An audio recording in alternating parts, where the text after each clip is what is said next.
Welcome back to my travel diaries. This time we're going to head over to the French Riviera. Make sure you hit that subscribe button to get up-to-date videos. Let's kick off the diary in Grasse. This is a quaint little town with lots of floating umbrellas, so it's a good option on a very hot day if you want a little bit of shade. Grasse is the home of perfume. Go and visit the Fragonard factory. I can't recommend that enough. It was really interesting. We learnt loads. And did you know that Chanel No. 5 was originally developed in Grasse? Hopping over to Nice, there is so much to do in this city. It's bustling and it's thriving with lots of tourists and locals. We found oysters which weren't overly expensive, hard to find on the Riviera. We found that Old Nice was more our vibe because of the little independent shops and restaurants and cafes, and it's a good place to sit and people watch.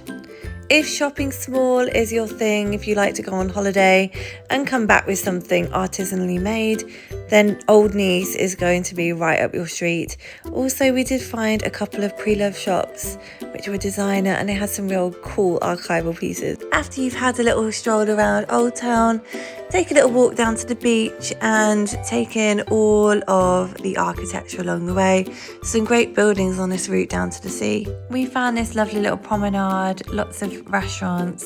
You can sit outside, have a glass of wine, have a full meal, and just sit and watch the world go by.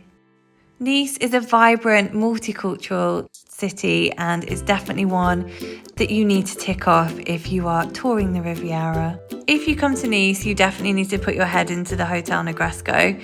It's a historical hotel and just look at the main ballroom. I won't say any more. I couldn't film too much inside, but definitely take my word for it. Go and have a look. There aren't many sandy beaches on the Riviera, and if this is a deal breaker, then definitely go and check out the one in Antibes by the city walls. Otherwise, it's going to be ouchy pebbles. When I visit the French Riviera, I like to also partake in some vintage markets, and this one is in Antibes at the weekends. Definitely worth a visit. It is probably on the more expensive side and it's only small, but if you're there, why not take a look?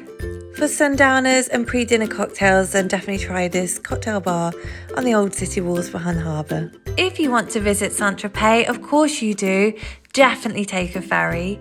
We took this one from Gauchouan. It was really easy to park and you can do it in a day. When we got to Saint-Tropez, it was super hot, so we went in for a little dip. And Saint-Tropez was everything I hoped it would be. We didn't do any of the beach bars, we just had a walk around the town because if you take the ferry, you don't have a huge amount of time there. If you want more time here, then you will have to stay the night. Saint-Tropez is quite far down the Riviera and is away from the main hub. We had our base in Antibes, which is a really good spot to see everything. It's also a really beautiful town and by car, Saint-Tropez is quite far.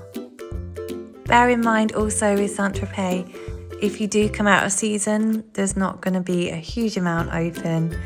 So you definitely want to hit that high season. Louis Vuitton cafes, you've got all the designer shops, obviously. Saint-Tropez is the hub of the designer cafe. All over Instagram, it's packed. There's people flooding into them. And you really need to make sure that you book these places well in advance. There was also a big cruise ship in port while we were there, so it made it extra busy, but it's really Instagrammable, so everyone wants to be there.